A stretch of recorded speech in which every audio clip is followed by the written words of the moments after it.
at that time period, y'all were like young rock star preachers, so to speak, but you were doing it effectively. Now, in hindsight, right, there are people who've fallen or people who've made bad decisions, people who've lost their lives. Do you think that having that kind of influence and wielding that power could contribute to those types of things? I mean, I think that's a phenomenal question. Those brothers were friends. There was a season, Cray, where I was like, does anyone make it? Like, does anybody get to the other side of this? Christian leaders can start feeling trapped. And some people who listen to this probably aren't going to appreciate this, but it's fine. It's the way. I mean, I've been in the game long enough to tell you this is what happens. And I had some significant fear that I would do the same. How do you talk to folks who are like, I don't mess with church because pastors keep dropping the ball? The issue with some of the pastors in leadership is because of the megachurch model.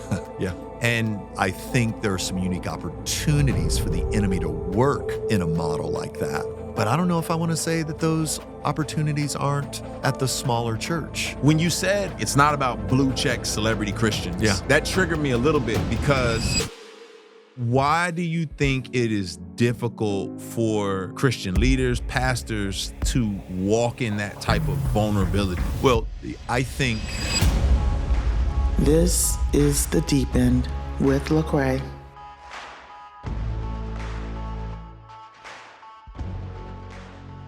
All right, ladies and gentlemen, we are back on The Deep End. And who we have today, there's so many ways you could introduce this person. I mean, you could be like, oh man, this author who's written these books, this global leader, this pastor of tens of thousands, there's so many things you could say, right? But I personally would like to say this is the person who took me to kill my first animal in Sudan. And if all the vegans, I'm sorry, you know, if you feel a way about that. Man's got to eat. The man's got to eat. So, but man, we have Matt Chandler. Come on, Cray. Yeah, man. I mean, so for those who don't know, you know, you are the president of Acts 29. You are the pastor of the Village Church in Texas. You've been the pastor for like over 20 years. You've written some great books. You have spoken online on a variety of topics that have gone viral over the years. Got myself in some trouble. Good trouble. As you should. Good trouble. You know what I'm saying? As you should. But we've known each other for a while, and I don't talk about this much because it's funny because I was thinking about it as I knew you were coming, and I was like, when did I find out about Matt Chandler? And I found out about you. I guess y'all came from Abilene to Dallas. And I was at a church in Denton, Texas. That's right. College ministry up there. And the leadership up there was like, y'all stay away from this ministry called The Village. Sounded culty. Doing some kooky things down there. And I was like, oh, I got to go check this out for myself. So graduated college, my wife and I, we had just got married, and we went to go visit, and we were like, this is phenomenal. Come on, man. And in the 6 months that we were transitioning from Dallas to Tennessee, we attended the Village. And man, it was an incredible time. You were engaging, you were funny, you told a lot of jokes. It was like, I was like, he's talking like a regular person, and I hadn't heard that before. It was like, it felt like you were speaking at a very common folk level, but you were talking about some heady things. And I'm curious, has that always been your demeanor? Were you like, hey, I can talk about anything, but I'm also like a researcher, a thinker? Like, what is that? I think it was, I had to go on my own journey there because when you're when you're a preacher, you're actually entering into this long lineage of rhetorical skill plus spiritual power and it took me a while to find my way. My heroes in preaching weren't like me. And so preaching for me, I felt really like an orphan for a long time, but I can track back to after I became a Christian.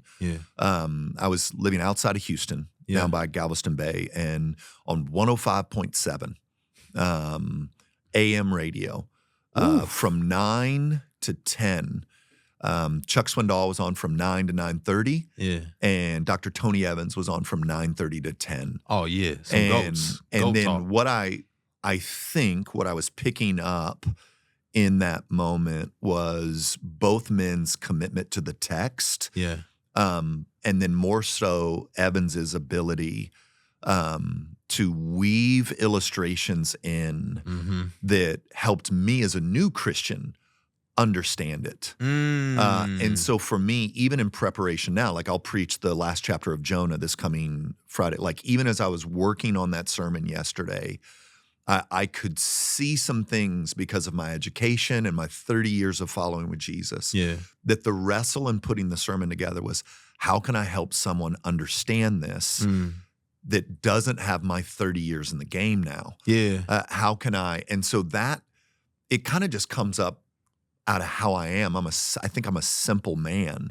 I've been given a good mind by the Lord. But to me, simplicity changes everything. If you make it too complex and there's no application, okay, what does that mean? Then people might think I was funny, but they're not leaving with anything that I want them to leave with. Yeah. And so that's been kind of, as I've developed as a preacher over the last 30 years, I've tried to be careful of not moving off that mark, of not aiming at the lowest common denominator. That would be a mistake. But how do I make complex things simple? Yeah. And a lot of times you can do that with illustrations. Most of the time you do that with application. Yeah. But I don't think God's hiding from us in his word. And so let me just try to point out what's really clear here. And then I try to stay away from things like, well, this text, it can mean these 7. There were ways that, in fact, one of the reasons I moved to the ESV away from the New American Standard is I was preaching through the book of Hebrews, maybe around the time you were showing up.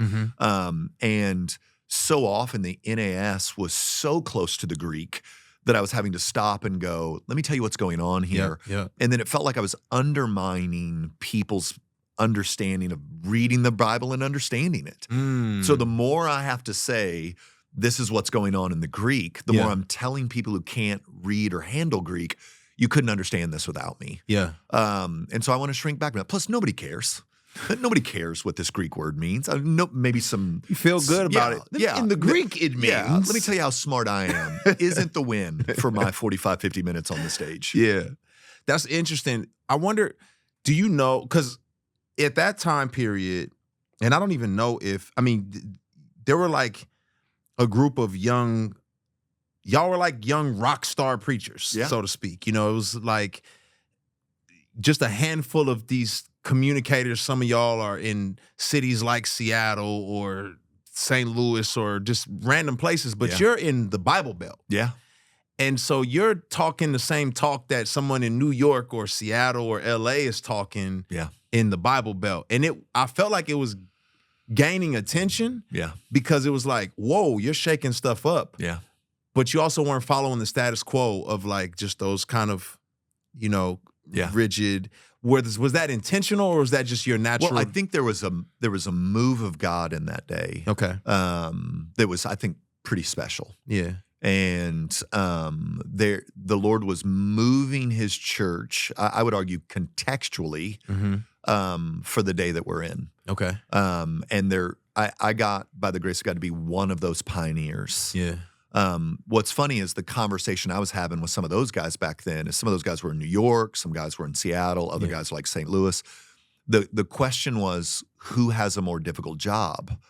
Them in really secular environments or me in the Bible Belt? And I always argued I had the tougher task. Really? Well, I had to help people understand that they're not Christians before they could become Christians. Talk about that. Well, you know, these are real stories from the village where I had a guy once that told me, he had come up front, I was praying with him after a service. He was having some pretty significant marital issues. And so I just start asking questions, and in the way he was answering questions, I realized, oh man, I don't think this guy's a Christian. So I just asked him, hey, are you a Christian? And he said, no, absolutely, my whole life. And I was like, well, tell me about it. When did you become a Christian? And his answer was, I grew up in San Antonio. Man. Like his answer to I'm from Texas. I'm a Christian is I'm a conservative. Yeah. I was born in San Antonio.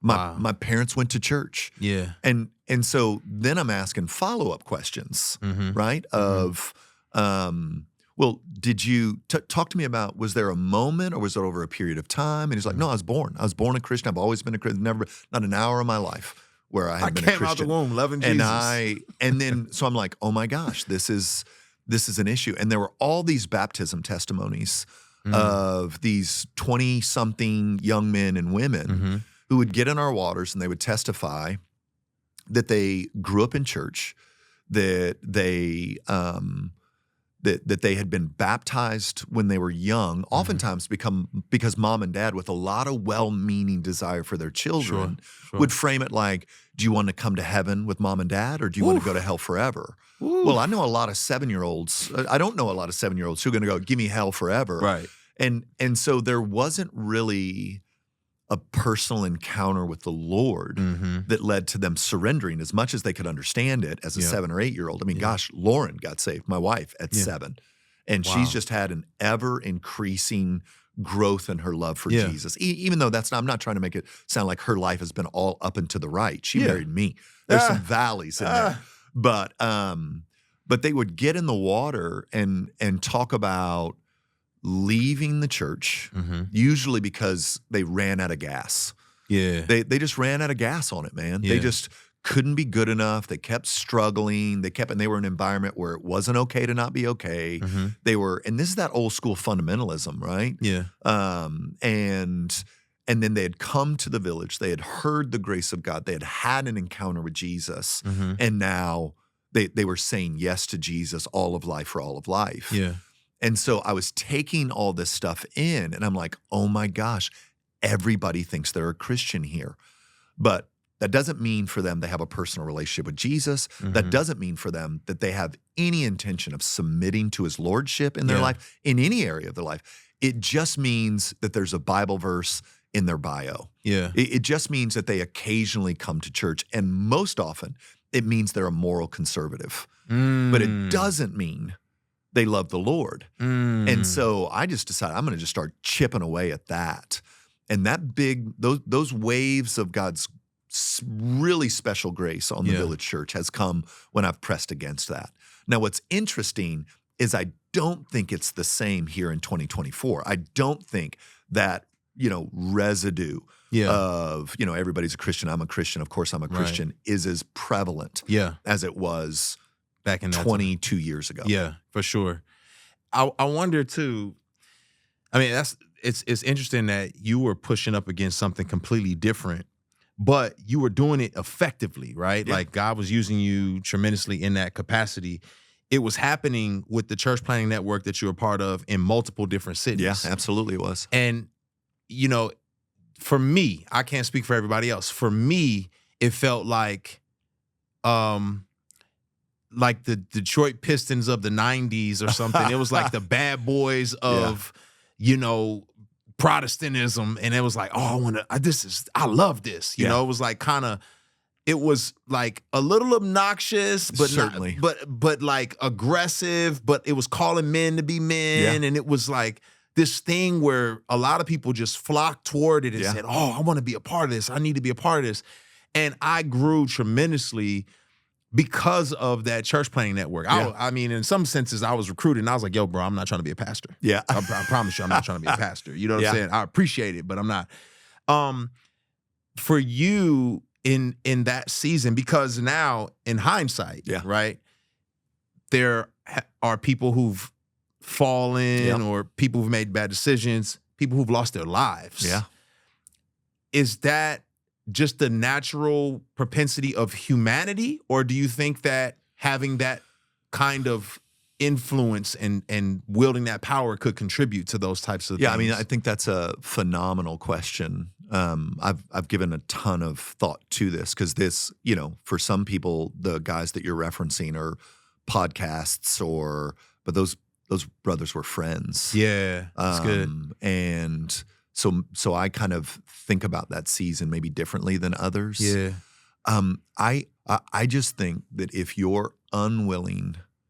to lean into those deeper wounds and let the Holy Spirit minister and work in those places, and you do ministry out of a place of brokenness. And I think you can be doing ministry out of a place of brokenness if you're doing the work to address that, because we're all fallen creatures. And what's funny is all the guys you're referencing, we almost all have the same backstory. None of us grew up in homes where dad was kind of scratching our backs and telling us we were good men. And we all were like, we all wanted to win to show dad he was wrong.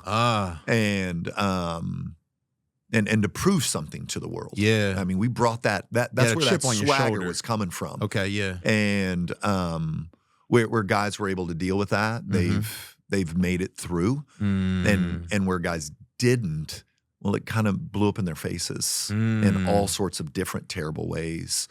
And that's why I think, like, or not just leaders, maybe especially leaders, there is a responsibility, I think, that we bear that's not a fun responsibility, to make sure what we're cultivating in our hearts is moving towards a vision God's given us and not from a past or a background where we're trying to validate us. Yeah. And what's hard about that, especially now that I'm a 50-year-old man, is I couldn't have heard that at 28.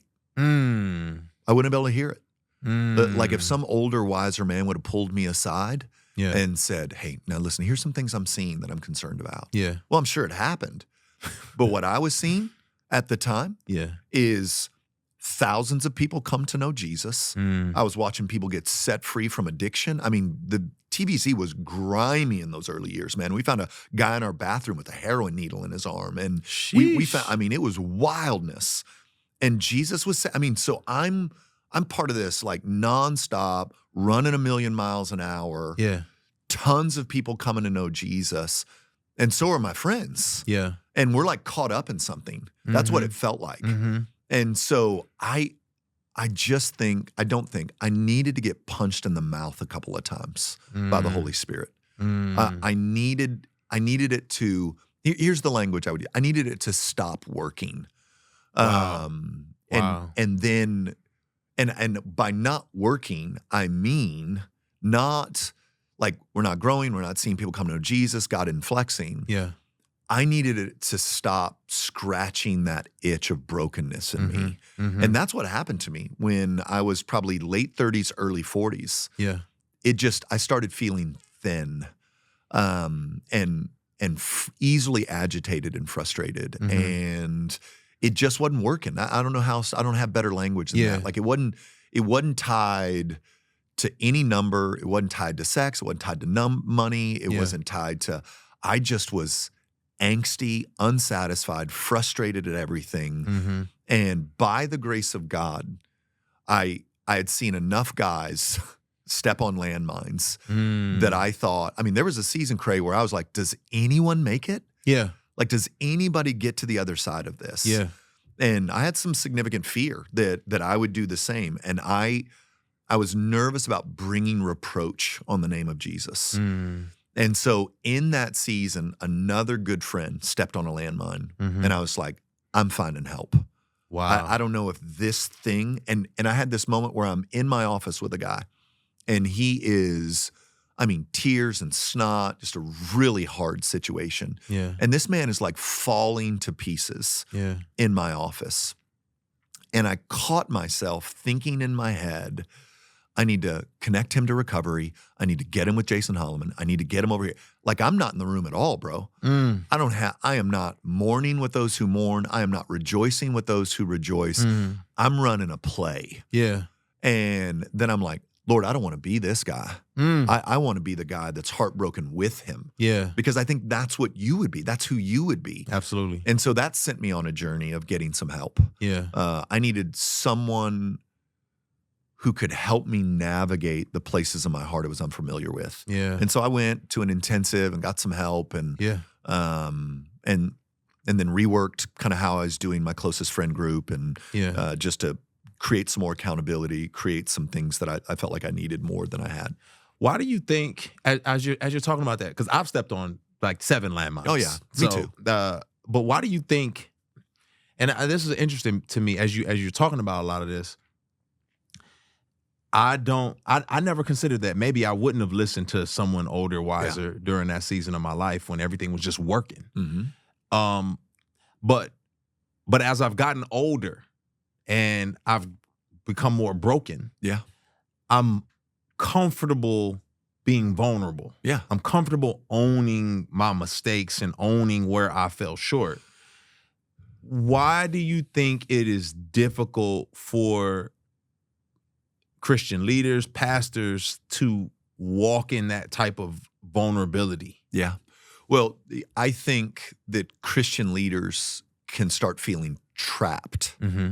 And what I mean by that, and some people who listen to this probably aren't going to appreciate this, but it's fine. It's the way. I mean, I've been in the game long enough to tell you this is what happens. Yeah. So they come into ministry and they have, let's just call it a pet lion, some little sin in their life. I'm not trying to downplay the sin. I'm just saying it's not full grown. It's an area of his life he should be working on or she should be working on. They shouldn't be. They should be confessing this. They should be putting it to death. They should be putting, but they're not. And then God starts to use them because God doesn't need you to be all that he's asking you to be for him to flex. And so God starts using them in profound ways. But they also hadn't put this lion to death. And now that lion's getting bigger and bigger and bigger, but so's the platform. The platform's getting bigger and bigger and bigger. And with the bigger platform, oftentimes, I don't think we can judge faithfulness by outcomes. Yeah. But the guys we're talking about here, now you got a church of 5,000. Now you got a church of 6,000. Now, who are you going to tell about this lion? Well, you can't tell anybody about this lion. You can't, because the mistake is that now this job is better than Jesus. Or the shame of it now is going to be so much greater than when your church was 300 and you should have handled this little lion. You should. It's just a cub. Just take it out and shoot it. Probably not even disqualifying. Right? Take it out and See, shoot but it. think about, I'm talking about violence towards sin, right? This is the Apostle Paul. Leave no provision for the flesh. Yeah, that's good. Like Paul's like, you don't give it an inch. You don't give it a gasp of air. You choke it out. You drag it out in the street and you murder it. Put it to death. That's what he says. Put on Christ. Put that nonsense to death. Yeah. But what happens is these two things are growing up together. And now you're at a place of greater influence than you probably could have imagined when you were 25, 28, 31, wherever it was when you started. Yeah. And so now you're stuck. Even if you realize, oh man, this is a problem. Like this isn't, this is an apex predator I've let into my house. Yeah.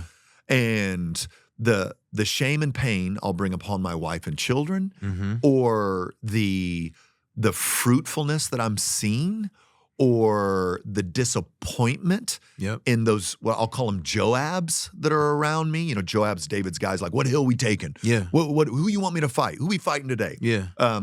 Joab's that, my buddy Kyle Thompson calls that 3 a.m. friend. Yeah. Everybody's got a 6 p.m. friend, but you got that 3 a.m. friend.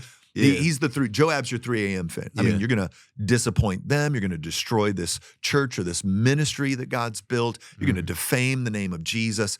And then a guy just starts feeling stuck. And oftentimes, I don't know if it's conscious or not. Now we're going to start taking the steps towards blowing this thing up.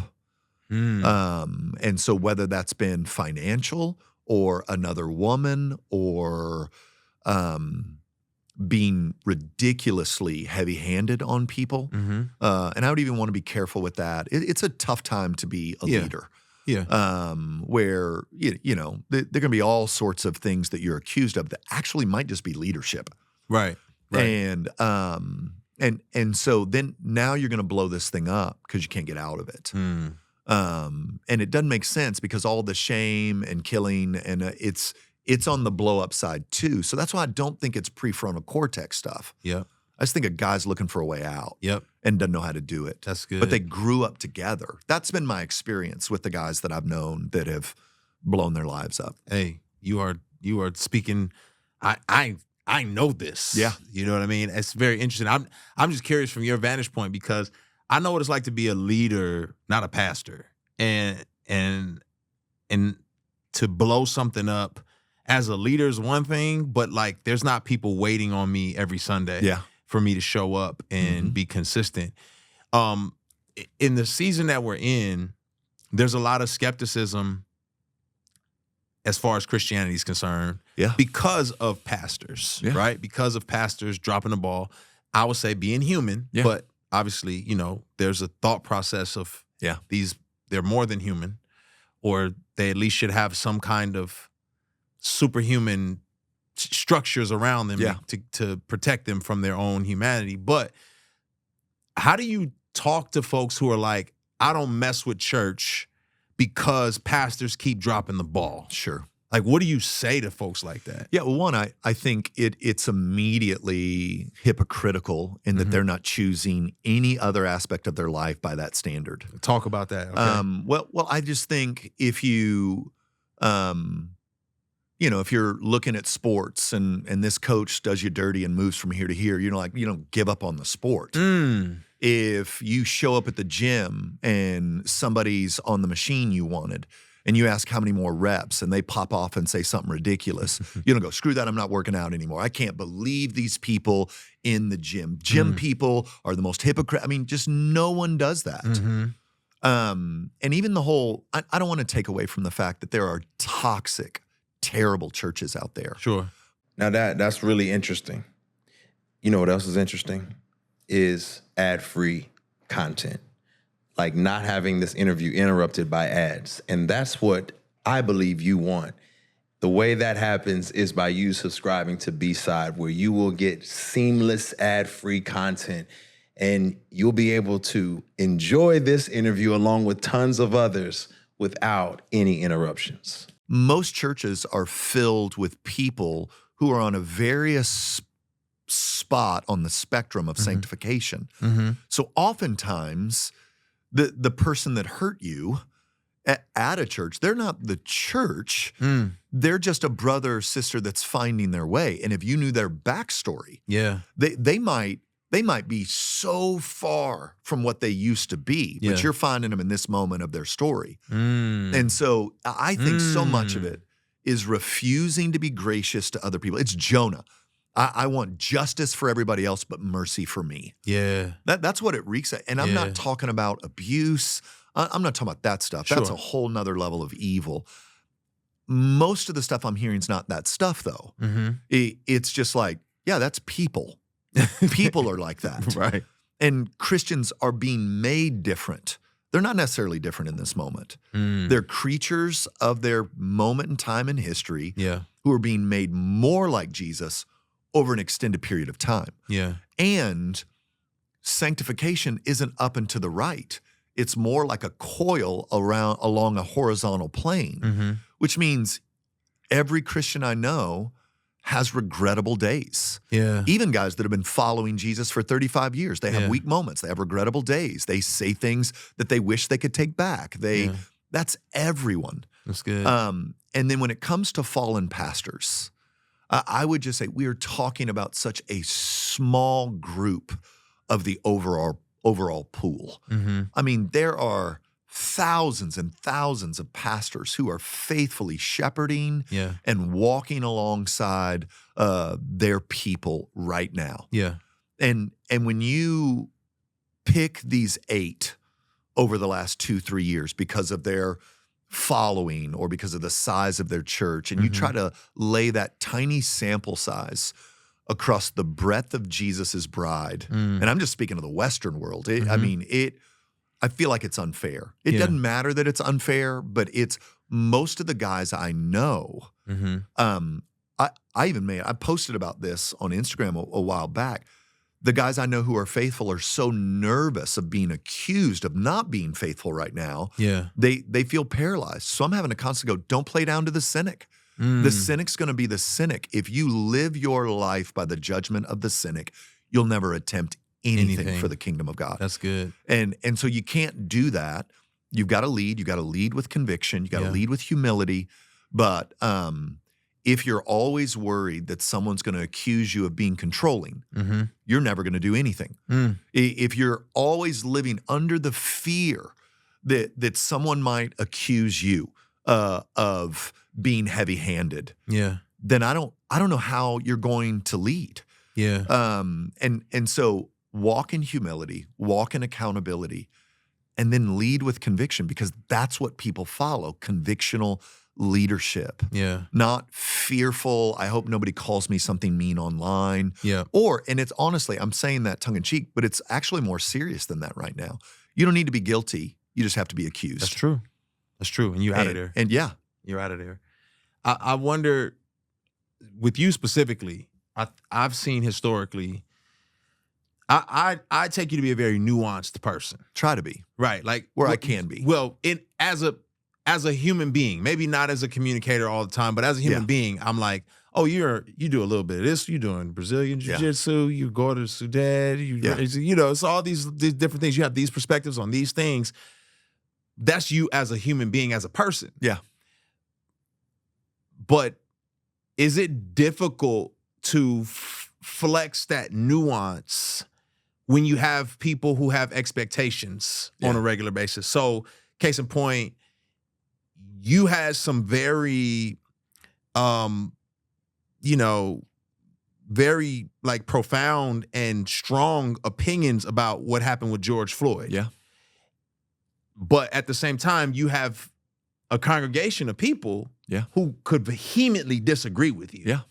And you're towing a line here a lot of times with people being like, hey, are you over here or are you over here? What side of the track are you on, Matt? Like, pick a side. Like, do you feel pressure? Do you not care? Like, how do you process that? No, I totally feel pressure. Okay. I'd be lying if I didn't. I feel the pull. Sometimes I think that's what's most exhausting about this journey that the Lord has me on. I had to make a decision as a younger man who I belong to. And do I belong to a specific tribe? Am I their boy? Or am I the Lord's? And am I the Lord's boy? And so I am naturally curious. That's how the Lord built me. I'm still curious. I still, even if we land in very different theological places, help me understand that. Help me understand how you're seeing it. Where are you getting that? Right. Help me and not necessarily to fight you about it. I wanna understand. And so that's a big driver for me. Yeah. I want to understand this. I'm not cynical by nature, so my lead foot isn't they're heretics. My lead foot's like, I need to understand what's going on there. And so I started where I started, and I started seeing things in the tribe I was in that were not just confusing to me, but frustrating. And so I moved towards, I didn't like the answers, was confused by them. And then I could see things in the text that had historically been interpreted a specific way. Yeah. I began to feel some of the tension of hypocrisy, that if I talked about abortion, my tribe would be like, go, we love that prophet, you're fearless, you go. But then if I talked about race, I was getting political. And I'm like, wait, we just sent 200 people to DC to march, but now I'm political. I was feeling all that tension. Yeah. And then I had to answer the question in that season, do I belong to the Lord? Yeah. Or do I belong to the village? Do I belong to the Lord? Or do I belong to this stream or tribe? Do I belong to the Lord? Who am I going to please here? Yeah. And those are still things that can happen to me. Right. Where the Holy Spirit's going to be like, yeah, we'll probably get some blowback from that. Yeah. I'm here. Yeah. You want, and I've honestly at times felt permission to not. Like I haven't always felt like the Lord's like, no, you're doing this. Right. I have oftentimes felt in those moments, and I think he's doing that honestly to protect the village and protect me. There's only so many shots to the head anybody can take. Yeah. It's just the truth. Yeah. There's only so many times you get punched upside the head and come back from that. Yeah. And so I think there are times that the Lord's not asked me to enter the fray. And then there are times he's invited me in. And so what I'm trying to do, imperfectly, the best I can, is where I'm invited into the fray, weigh the cost, and then either get in there or save that for another day. So that's how I've tried to navigate it. Yeah. Which is, it's tough. Yeah. I've been in the same position, and it's tough. And people will still say, you know, why are you in this fight? Get out of this fight and preach the gospel.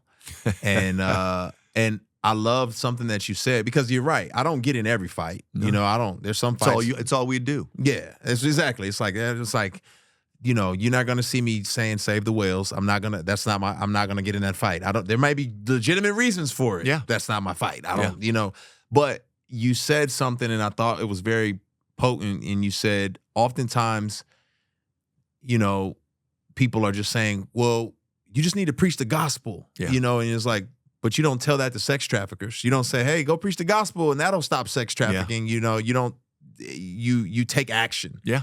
And I thought that was very, very powerful. Have you, like, do you arrive there supernaturally, like, wow, or are you asking questions and you get there? How do you land the plane in some of these places? Well, I mean, I think honestly, the gospel speaks into every issue. The gospel, the gospel of the kingdom's about making a whole different kind of community. Yeah. It's not so to preach the gospel as though it's just individual salvation is reductionistic. The kingdom of God is God forming a people that reveals his beauty and grace, his truth, beauty, and goodness to the world around him. Yeah. And this has been his plan from day one. That's right. And so the gospel does create individual children of God.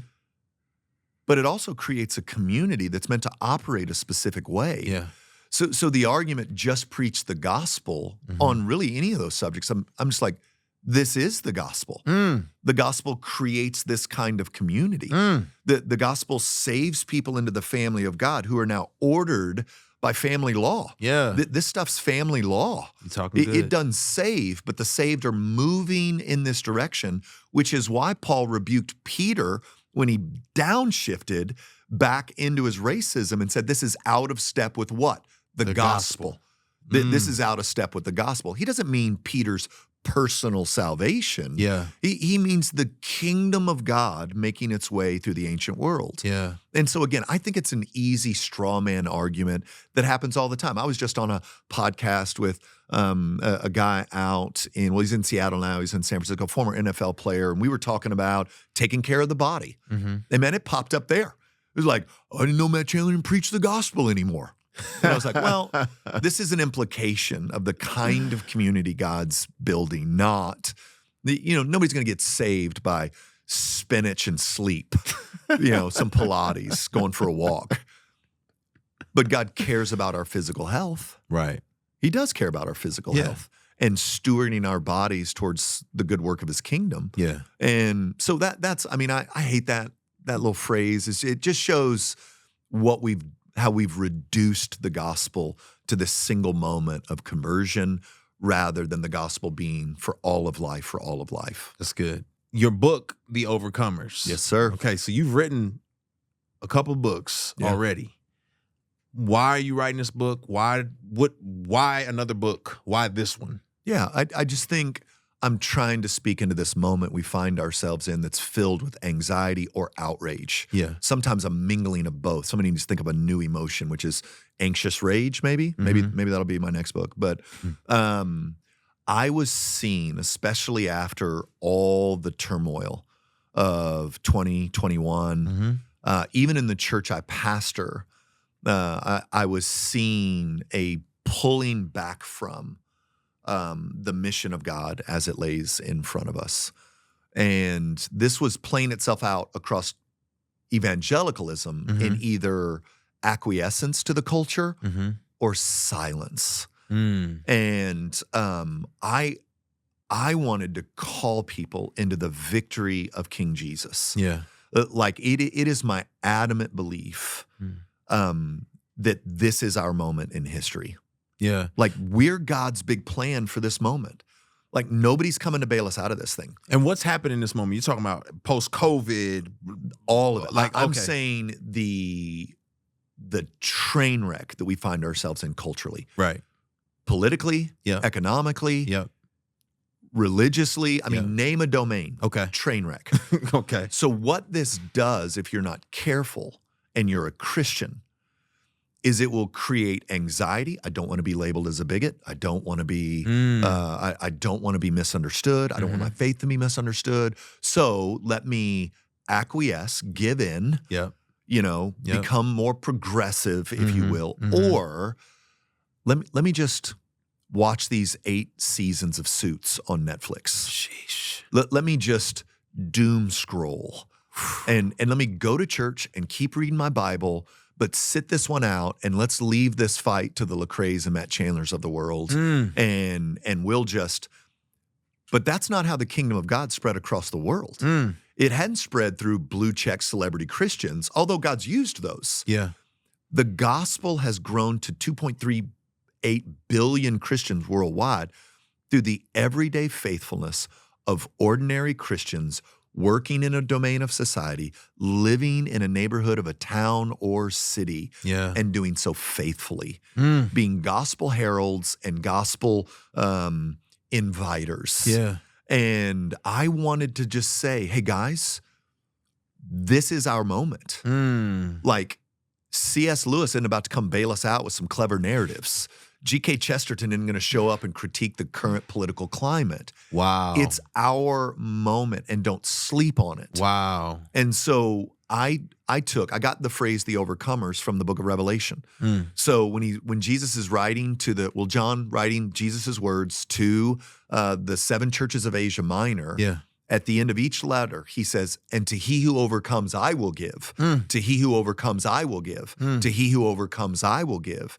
And so the overcomers is that framework. You've been uniquely wired, uniquely gifted, and uniquely placed by God in this moment of history to push back darkness, establish light. That's what we're doing here. Yeah. No matter what domain you're a housewife, this is what uniquely wired, uniquely placed, uniquely gifted as a housewife or a businesswoman or a politician or a firefighter or a welder or a C-suite executive. Yeah. Uniquely wired, uniquely placed, uniquely gifted. And then what I did is got into the book of Revelation and just walked us through Revelation as a template of the victory of King Jesus over every principality, power, and dark moment to infuse the Christian with courage. Yeah. So the book of Revelation's been given to the people of God for 2,000 years to put steel in their spine and to help them live courageously despite what they might be seeing. Yeah. It's only been in the last 150, 180 years that book's been made really goofy and inaccessible. Historically, this has put steel into the spines of Christians. And so I wanted to reclaim that some. It's a book of discipleship. It's not necessarily a book of like just belonging to that generation that's here before the second coming of Christ. That's not what it is. It's not like, hey, this doesn't matter for most people for 2,000 years, but this one group, it's gonna make all the sense in the world to this last group. That's not what it was given for. John's clear. It's an apocalyptic book. It's a letter written to a specific group of people at a specific time in a specific place, which means that it cannot mean for us what it did not mean for them. That the book was written for me, but not written to me. And so I'm trying to save it in some ways from the nonsense that makes people afraid of it or confused by it. So what I'm hearing you say is on one end of the spectrum, everyone who feels like they've been sitting around waiting for someone to speak into the chaos that we're existing in can stop waiting for something to happen and like they're invited to be a part of that transformation. They are part of it. Right. They're a part of that transformation. And I can also learn the book of Revelation, which is confusing to me if I'm in this particular space. When you said no one like it's not about blue check celebrity Christians. Yeah.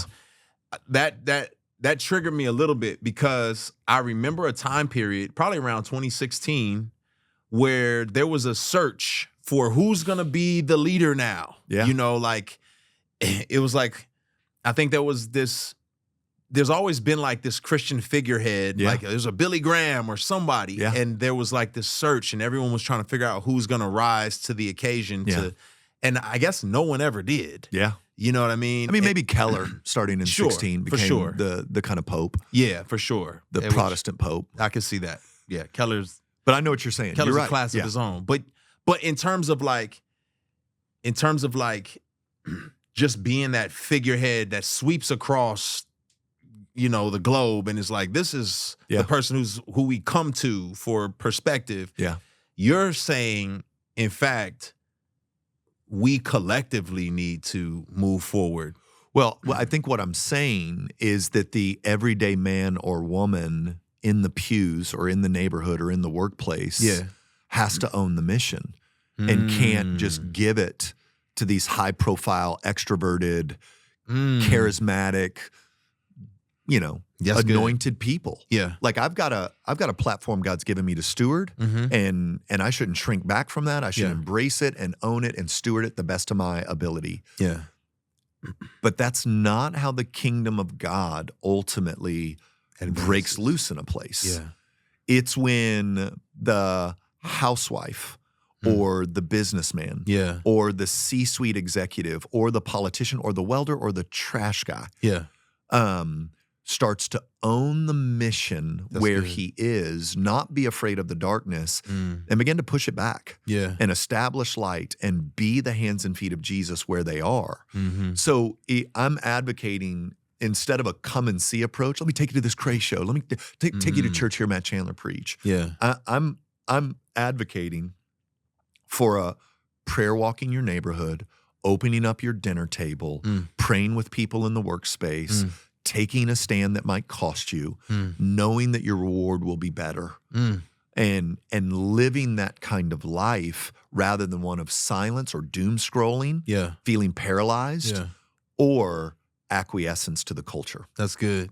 Yeah, because I think at the end of the day, one of the things that I have had to land my plane on is that if the fruit of the Spirit, love, joy, peace, patience, kindness, gentleness, self-control, is the fruit of the Spirit, how will the world experience that if they don't have the Holy Spirit? Yeah. So those of us who do, hey, we need to be demonstrating the evidence of the gospel transforming us. And we're like, since I'm in the house, we are terrible right now. We destroy our own. We like everything's like, That's I'm good. so frustrated by evangelical culture right now. Yeah. It's, I mean, nobody hates us like we hate us. Mm-hmm. Nobody is as cynical towards us as we are. And by us, I just mean those outside of your little stream. Yeah. I mean, so quick to attack, so quick to tear down, so quick to not give the benefit of the doubt. All those things that were meant to be seem to be lacking right now. We look just like the world. And so that can grate against me. And I know we're about to head into a political season. It's going to get even more ridiculous. Yeah. I was going to ask you about that. Yeah. Like the fact that we're moving into a political season and there are people who have expectations of you as a pastor, right? As a pastor in Texas. Yeah. Right. Yes, sir. So how do you navigate the expectations that people have on you politically? So here's the way I try to do. Like you can fill in that last little word politically with anything else. Okay. On any topic, you've got these two fringes, right? You got this far right side, this far left side. You got them. I'm never going to give an ounce of thought to those folk. Okay. I'm not going to be able to win them no matter what I say. They're going to misinterpret. They're going to misapply. That's just permission to play in leadership now, where you got to get up and say stuff. Then there's this group of men and women that deeply love Jesus and are confused at what it looks like to follow him. And I'm going to aim right at that. And so I'm going to do a 6-week series called Thrones and Thorns, and I'm just going to go right at it. Okay. And I'm going to just lay out God's vision for authority, his kingly reign, where we ultimately give allegiance to, how we're good citizens, why policy actually matters, what is Christian nationalism and what isn't. I just think that's such a way to shut people down and, oh, that's Christian nationalism. Yeah. Well, okay, maybe, but maybe not. Yeah. So it's going to be an interesting fall, but I just plan on going at it. Would you, regardless of, this is a little bit of an underwater question, but it's, you can swim. Regardless of whatever political party, let's say it's Republican, let's say it's Democrat. If you have a senator from either party in your congregation and they're like, hey, will you come be a part of said thing? How do you? Never. Okay. And we even had, and I'm glad there's someone in the room that knows my world, not you, but my assistant over here. But we literally had the governor of the state of Texas show up and then call us and be like, hey, we'd love to say a prayer or something. I was like, yeah, no. Okay. I'll pray for you. Yeah. But no, we don't do that. Now, I will say that might change for me on local issues, like school board issues, things like that. I might be a little bit more vocal about. But no, sir, you don't get to use my pulpit for that. Here's the best thing I've heard, and I'll certainly say this fall. One, neither side is for us. That's good. Neither side is for us. That's good. And this is N.T. Wright. So I'm stealing from N.T. Wright, Michael Bird, Jesus and the Powers. You gave him credit. Is now the yours. book. You say it. No, this is the second time I've said it. So it's the third time where I'm going to say a friend of mine says. Is it in the Overcomers book? No, it's not. I should have. This book came out after mine. Right. But he said, I just thought this was brilliant, that the left wants the kingdom but does not want the king. And the right wants the king but does not want the kingdom. Goodness sakes, I'm going to say it. I'm going to say it, Cray, and then I'm going to probably say it like I thought of it in the fall. I can't do that now. Dang it, we might edit that out. That's good. Isn't that great? Because that's my experience. Like you bring up King Jesus over here. Yeah, it's like, that's a problem. Hey. But you bring up the poor. Yeah. You bring up immigration. Yeah. You bring up, so even now, I know if you're a righty and you just heard me say, like, Chandler's for open borders. Right. No, I'm not. I didn't say that. Yeah. But that's the fringe. That's how they're going to respond to anything There's you no say. nuance. So I'm not even like, whatever, sure, okay. Yeah. That's what I believe.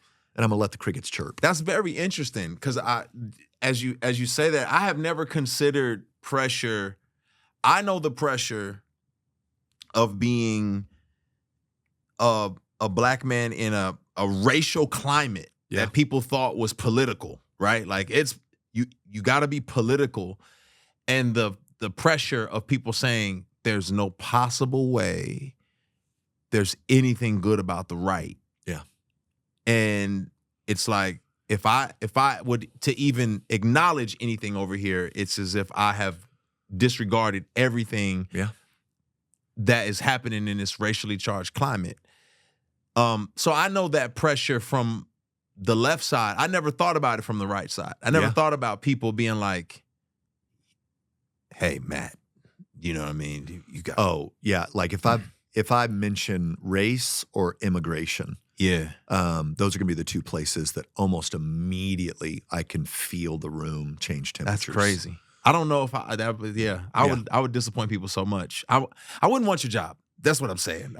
Again, keep in mind, my responsibility before the Lord is to be obedient to him and then care for these people in the middle. Yeah.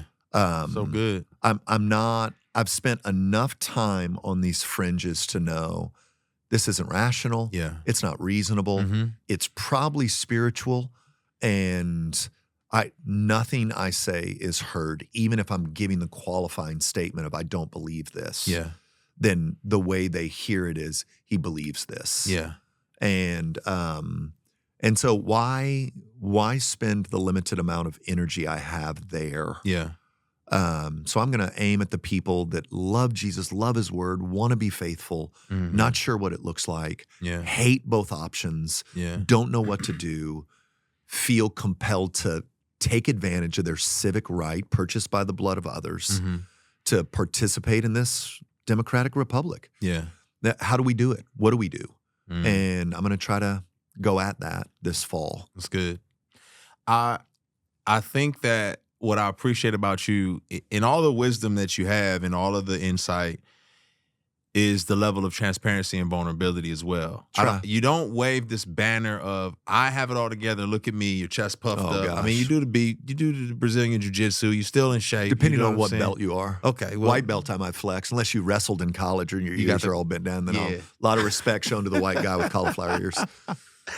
But I'm just saying that is a little countercultural for, like, you know, someone who has the conservative kind of theological acumen and perspectives, and like that's a little off-putting for some folks to like, wait, why are you vulnerable like this? Why are you transparent?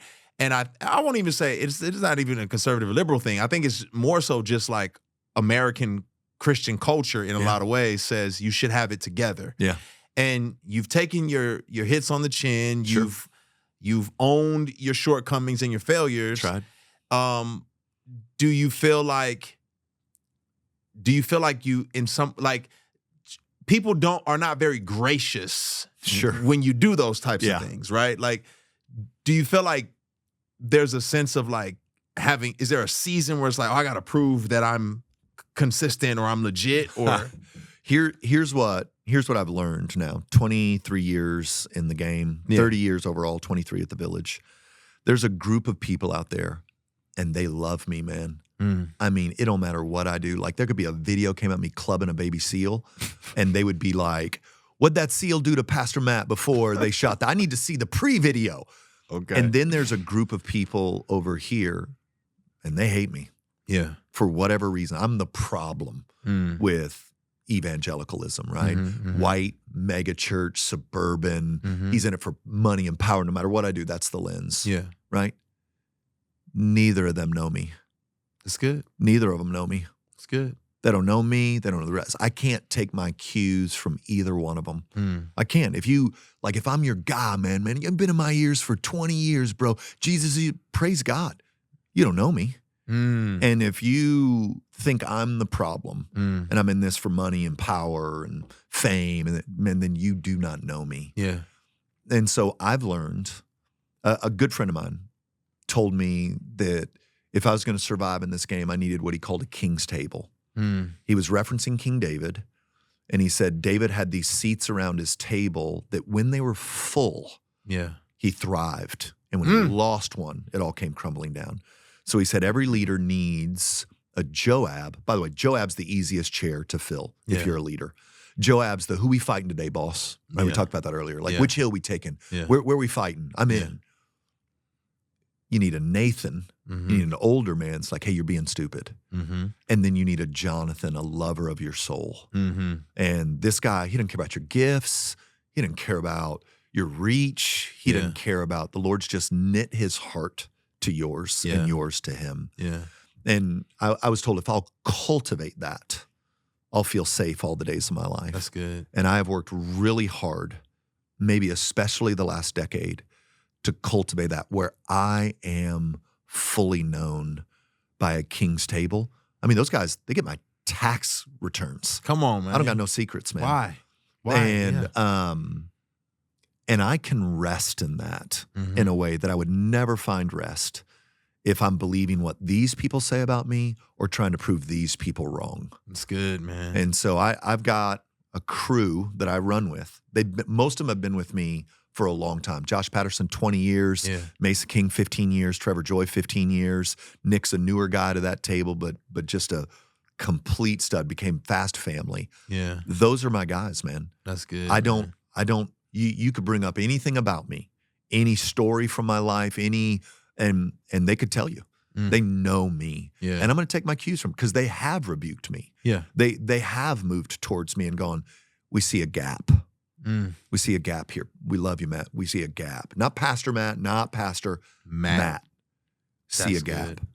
And so that, I'm going to live by that group of guys and under the authority of the elders of the Village Church. Yeah. And I am going to, as best I can, imperfectly, by his grace, not trust these people who love me but don't know me, or these people who are cynical and hate me and don't know me. Yeah. If I try to serve either one of those, I'm going to say things the Lord's not asking me to say. I'm going to try to justify myself to these people, and then I'm going to believe these people's version of me in a way that's not helpful. And what I've learned, this is crazy now, and I know you experienced this, some of these people became these people when I finally touched that idol that they had. So they loved me when I was punching everybody else in the head, and when the Holy Spirit like turned my attention to that other thing, boom, they're over here now. One, they had put me up too high over here to begin with, and now they're over here because I did the same thing that drew me to them when it was happening to everybody else. Yeah. But then when I touched their thing, now they're over here. And so I just can't do life that way, man. It's exhausting. So I'm going to trust the men and women God's put around me and those I've invited deeply in to hold me accountable. Yeah. And we know the stakes. Yeah. Like the guys we have this concept, shield to shield. We pulled it from a book called Gates of Fire. It was the way the Spartans fought. My shield protects the guy to the left of me. It doesn't protect me. I got to rely on his. And so we're in this, and our commitment is we want to finish well. We want to finish well, man. We want to make it to the end by the grace of God. Talk about it all the time. Yeah. If a pastor falls, we're on the phone. What can we learn? How do we hold fast? What do we have in place to make sure one of us doesn't stumble into that? How do we hold each other accountable to maybe the baby lion version of this? How do we, and those are the kind of conversations we're always having. And that's what a king's table gets you, is guys who don't give two craps how well your book does or how your record does. Yeah. How are you? Yeah. And Joab's there to take whatever hill, and Nathan's there to give you some wisdom. And, but a guy has to invite those guys in, especially if he's like, most people aren't just going to come up to Lecrae and be like, let me tell you something about your life. So Lecrae's going to have to say, I want to invite you to be this guy for me. I need these guys. Be this guy for me. Yeah. And I know you have. I know some of those guys. Yeah. And leaders have to invite other guys, give them permission to help me fill in my gaps. Yeah. Help me see my blind spots. They're called blind spots because I won't see them. So help me see them. This is interesting. As you said this, and this is, I wasn't even thinking about this until you just started talking about the shield to shield is really what made me think about it. Yeah. But I think we're in a unique time as far as men are concerned in society, right? Like, I know you probably have someone in your congregation who's a Navy SEAL and someone in your congregation who is a talk therapist, a guy who's a talk therapist and you know, enjoys the botanical gardens. Sure. How would you address kind of this like weird space where guys are trying to figure out what does it mean to be a man? Where you get a guy like Andrew Tate who rises up because he's calling people to be something, and then you also have guys who are like, well, the women have been abused so much, let's just let them lead now. Like, what are you telling your guys in this season where everyone's trying to figure out what the heck does this look like? Yeah, I think there is a special, there is a special position given to the man, a special authority given to the man. I just think it's really hard to argue that out of the scriptures. And so whether the man enjoys jiu-jitsu like I do, or the botanical gardens like I can occasionally enjoy, neither behavior is what makes him masculine or non-masculine. To step into the confidence of the authority and calling of God on your life is the most masculine thing there is. And so Lauren, like I married a strong woman. I did not marry what are we doing? I mean, I did not marry, she's got thoughts, she's got opinions, and what she loves most about my leadership is that I'm leading out of conviction and in a direction. And she's coming with me, and she's got a much more sharp discernment gift than I do. Like, I really am, if people could meet me, like, I'm like a human golden retriever, man. I just want to jump up on you and love you and where are we going? What are we doing? And Lauren has at times gone, there's some danger there. And so I'm a fool if I don't, even though I'm the leader of our home, bring her gifts to bear on our home and on my life and on my, and that's the most masculine thing I do. Not hunt elk, not fight grown men, not, it's that. I'm going to lead with conviction. This is what the temperature of our household should be. This is the direction we're moving as a family. Yeah. Not done in isolation. So like, woman, here's what we're doing. Right. That ain't, I don't know. You listen to this, you married that woman, you shouldn't have. It's a worse marriage for a woman who's not going to be like, hold on, baby. I just got a couple thoughts. Let me give you a couple thoughts. Yeah. And you be very serious about those thoughts, respecting the divine in her. And so I think where it gets hard is if we paint masculinity with the Andrew Tate, brush. Yep. Because there are men that they're going to have more maybe historic feminine traits. And I don't want to say that this one's more masculine than this one, because I know some men who lead with conviction and love like Jesus, who are never going to shoot a gun in their life. Yeah. Who, if it had to happen, they would jump into the fray, but they're not training to prepare for that in any way. They're not. They're just going to try to de-escalate and run, which is what everybody should do, right? But a lot of guys out there training for that 1% chance. But yeah, I just want to say, if you're leading with conviction and you've got a God-sized vision for your home and your family, I think that's the most masculine thing you can be doing. It's good. And I think the more passive you are, the more feminine you're being. Even if you like a soy latte or something, that's not as, listen, that passivity is not the role or the place God's called men to walk. Yeah. And with all the accusations around any kind of masculinity being kind of toxic right now, I think that's where guys feel paralyzed. And so Andrew Tate is a kind of hyper response and overcorrection to a real problem. Right. And that's what I'm afraid of if we don't thread this needle well and get to some real biblical masculinity, what that means and doesn't mean. Is that you're starting to see it more and more now that there's this growing trend of men who are, they're going to fight and they're going to take back over, and they got the new homestead movement where I was like, we're just going to make our own butter at the house. Where I'm not saying there's anything wrong with that. I'm just saying we like butter, but this is a overcorrection of a cultural issue. And if you want to live your life that way, praise God. But I think God's got something really beautiful for us as men and women, as we complement one another in the roles that He's given us. I felt particularly burdened in this last season to say, like, wait a minute, what the heck is happening out here? Because I don't like the overcorrection. I'm like, that's a little too much. Tyranny. But at the same time, I'm like, but I also don't like us being like, it's all the same. And I'm like, no, it ain't gonna work. It's not the same. It's not the same. This is great, man. I gotta throw you underwater. Let's go. So, we have this session on our pod where we just say, hey man, can you sink or swim? Come on. You know what I mean? And so, we're going to throw you underwater.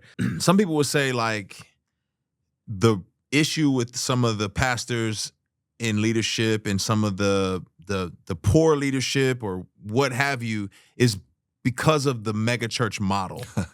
And I know you have some unique perspectives on that. Like, share with us your thoughts on that particular issue.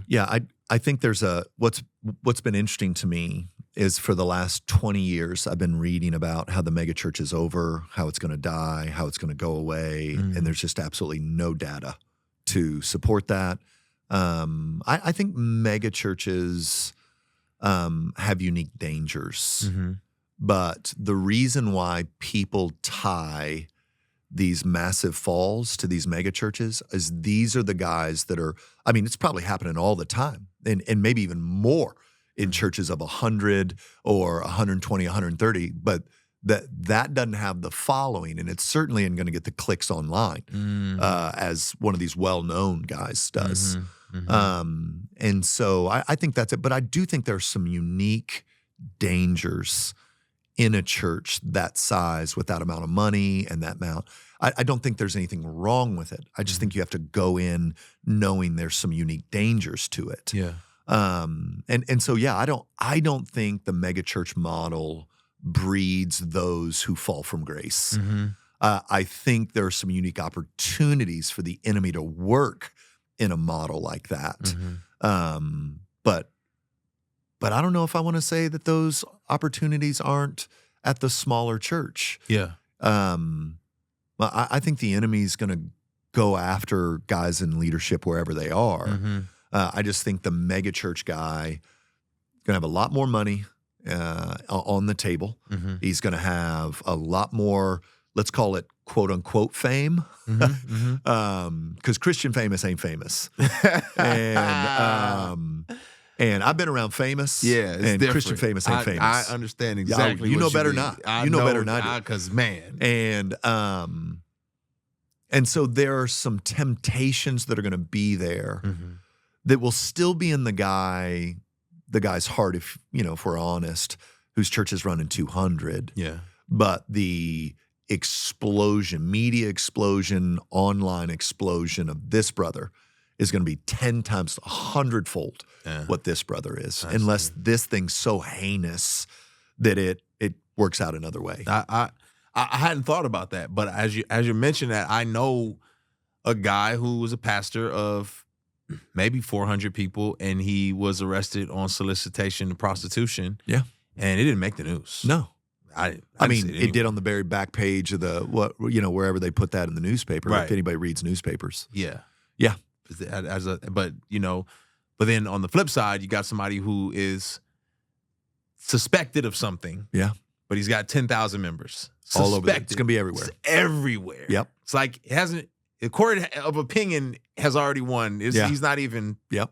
Rest of his life, that's following him. It's very interesting. I hadn't thought of that. Yeah. Yeah. Good thoughts. Yeah. You have mega churches in the Bible. Yeah. Like Jerusalem's massive. I mean, what'd you get at Pentecost? 3,000 men? Yeah. And then Solomon's portico, 5,000 men? Yeah. That's just men. Yeah. My guess is the ladies are there at least equally. Yeah. And then now what do you have? I mean, you've got a ginormous church in Jerusalem. Yeah.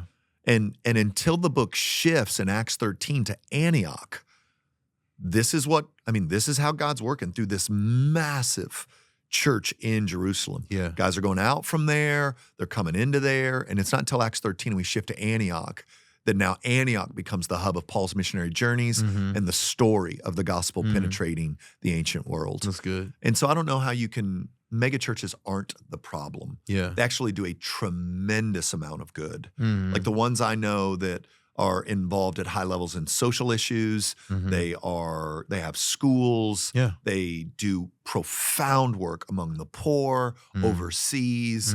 You get that collection of people. Yeah. You can do a lot of really good stuff. And most of them are doing those things. It's just kind of current cynicism that has us singling them out. Oh, that's really good. All right, we throwing you underwater now. Let's go. All right.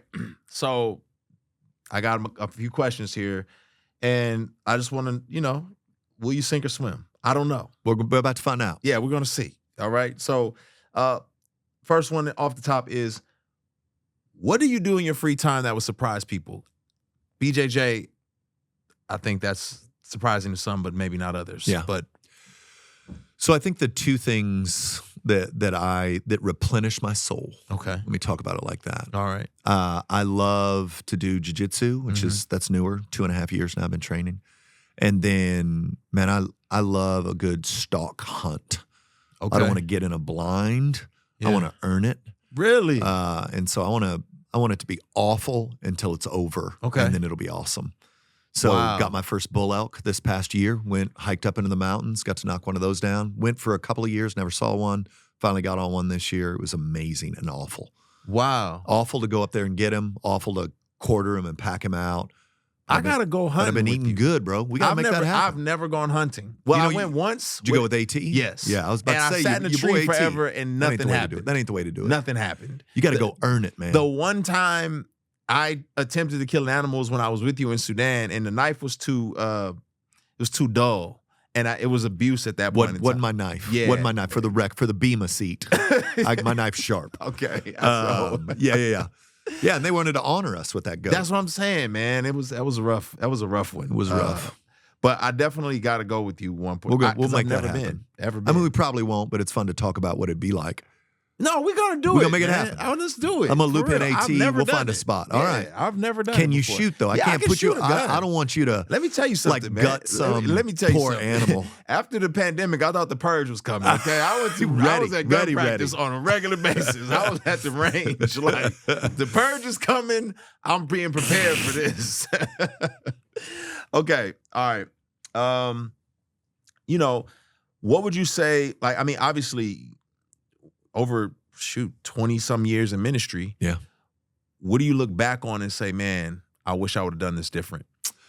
Gosh, there's a couple of things. If I'm just talking organizationally, I think, man, I really missed the importance of student ministry early on. You know, the church, when you guys were there weren't any teenagers. It was a bunch of 20-year-olds. Mm-hmm. And then as we grew, I just didn't see it, man. I just didn't see it. And so I still feel like for a church our size, I don't love where we are in student ministry. We're making strides. We're fixing it.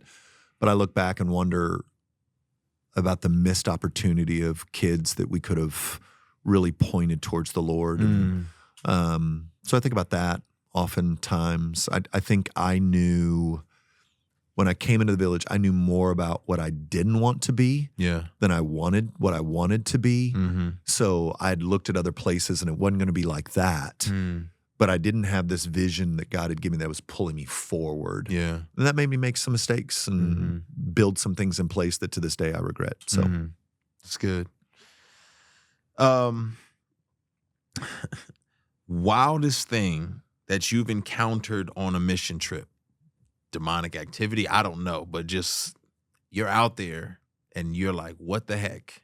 Yeah, actually, this happened to me. This is so old now. I've told this story a bunch, but 98 had gone into India, and there was a guy on my team named Richard's what we called him. I don't think that was his name, but Richard's what we called him. He's like, told us his name. He's like, but call me Richard. Richard it is. I'm not gonna do that to your birth name. Yeah. And he walked in a kind of supernatural power that was new to me. I got saved at a church that was like 3 weeks on why the gift of tongues doesn't exist. I mean, that's how I got that. That was stream I was in. And we were doing these like forums of American life at college campuses in India. And basically there was a business guy talking about capitalism. There was a culture guy talking, and then I was doing religion, and I would just preach the gospel. So I studied, man, like so much to be able to answer any question a Hindu might ask me. And I would, after it was over, a line would form and people would come up and be like, hey, could Jesus just be another apparition of Krishna? Ready for it. Great question. Not a chance. Let me tell you why. And then Richard would occasionally, not with everyone, he would occasionally just lean forward and be like, I think the Lord's telling me that your mother will be okay. And that person would break down, start crying, and they would just walk off with Richard. They'd come back, that dude would be saved. And I'm just like, my apologetics aren't working quite like whatever this is. And that's a turning point in my life to watch like real prophetic ministry play out before my eyes in a way that I know. He doesn't know them. We met in Hong Kong. He's from Sudan, Southern Sudan. And man, he just read people's mail. I started getting nervous for him. What's he seeing? What's he seeing about me? Confessing sin to the Lord. So he was just a guy that knew things about, dozens and dozens of people that when he said it, their whole countenance changed. And many of them actually came to come know and trust Jesus.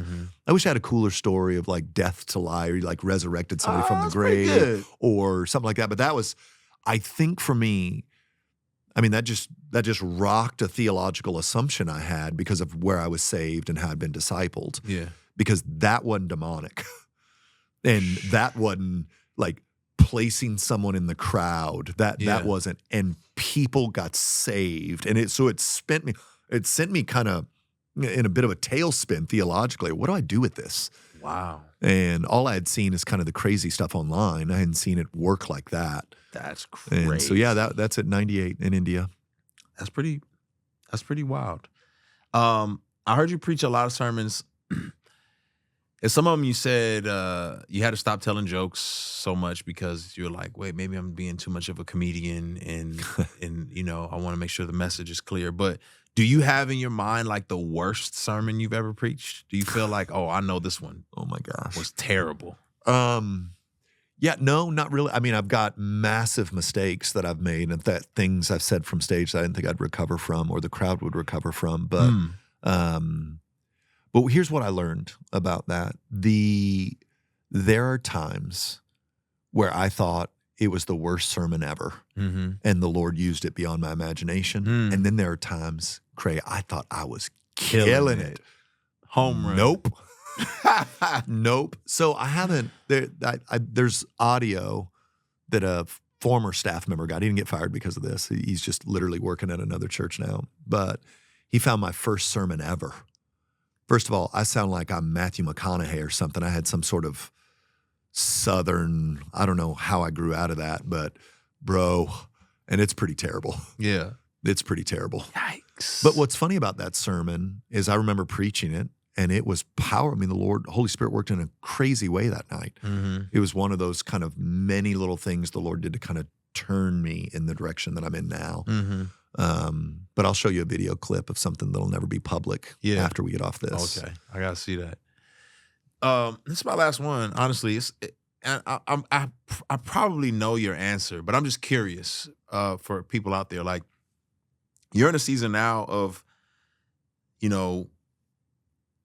kind of elder wisdom. Yeah. You've been doing it for a long time. But there was a season when you were younger and you were on a rocket ship. Yeah. And I mean, everywhere. And people were looking for you to be the go-to guy. Yeah. What did you feel about that season? Yeah. How did you, what did you want it? Did you not want it? Yeah, it was a different day. So having it wouldn't mean what it means now. Right. I'm sure there was a part of me that did, Okay. but I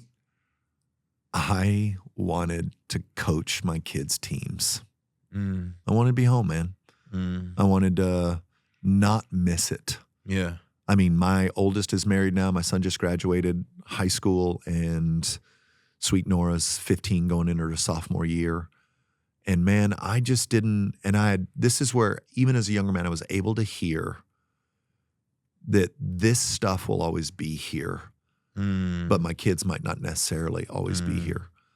And so we made a real cognitive decision, and I had a lot of people in my ear telling me it was the wrong decision. But I don't have any regrets about that. I mean, I intentionally cleared my schedule, traveled so much less, stopped writing for a big block. I coached my son's football teams and went to my daughter's races, and I got not a single regret about that. That's good.